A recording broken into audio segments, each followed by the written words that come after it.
साथियों, चुनाव के पहले ही मैंने कहा था, ये चुनाव विकसित भारत के संकल्प का चुनाव है।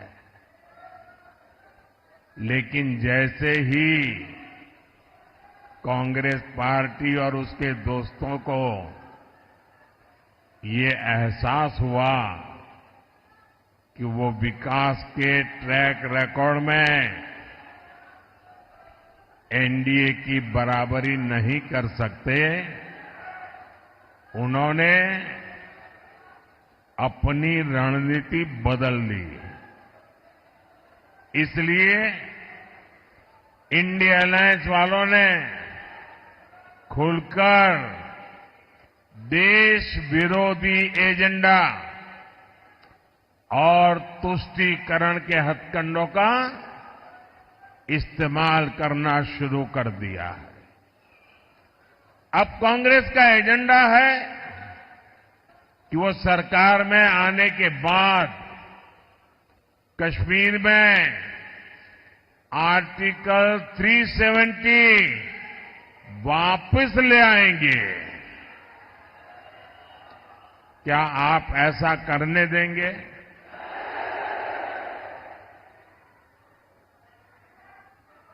अब किसी में हिम्मत है कि मोदी के इस कदम को पीछे हटा सके? ये लोग कह रहे हैं कि इनकी सरकार बनी तो ये लोग सीएए कानून रद्द कर देंगे। क्या ये देश उनको करने देगा? और अगर करने जाएंगे तो उनकी हालत क्या होगी, उनको पता है क्या? अब आप मुझे बताइए, जिन लोगों के 3 अंकों में लोकसभा सीट जीतने के लाले पड़े हो, क्या ये इंडिया अलायंस वाले सरकार के दरवाजे तक भी पहुंच सकते हैं क्या? और उनका तो हाल ये है जी, वो ऐसी फॉर्मूला बना रहे हैं, 1 साल 1 पीएम, ये फॉर्मूला निकालने में लगे हैं। अगर 5 साल मौका मिले तो 5 प्रधानमंत्री। अब इनको इसकी आदत हो गई। कर्नाटका में भी अभी सरकार बनी, उनकी पार्टी, उनका विजय। फॉर्मूला क्या? 2.5 साल 1 मुख्यमंत्री, 2.5 साल के बाद जो डिप्टी सीएम है वो मुख्यमंत्री। ये खेल खेल रहे। इन्होंने छत्तीसगढ़ में फॉर्मूला बनाई थी, 2.5 साल 1 मुख्यमंत्री, दूसरे 2.5 साल दूसरा मुख्यमंत्री। उन्होंने राजस्थान में फॉर्मूला बनाई थी, 2.5 साल 1 मुख्यमंत्री, दूसरे 2.5 साल। और हुआ क्या?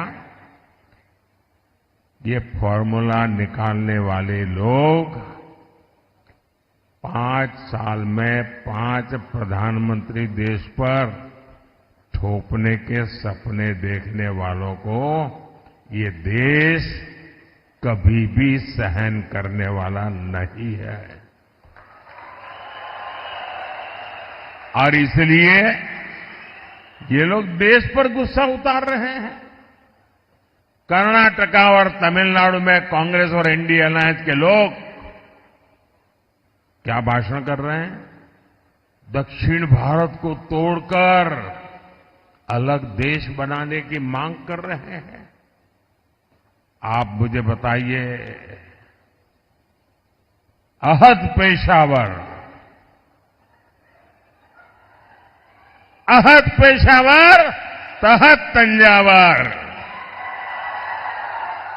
हिंदवी स्वराज्य।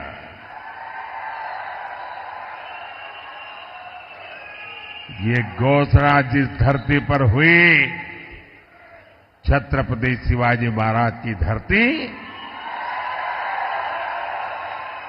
क्या कभी भी कांग्रेस के ऐसे एजेंडे को स्वीकार करेगी क्या? इन्हें जवाब मिलना चाहिए। मिलेगा कि नहीं मिलेगा? तगड़ा जवाब मिलेगा।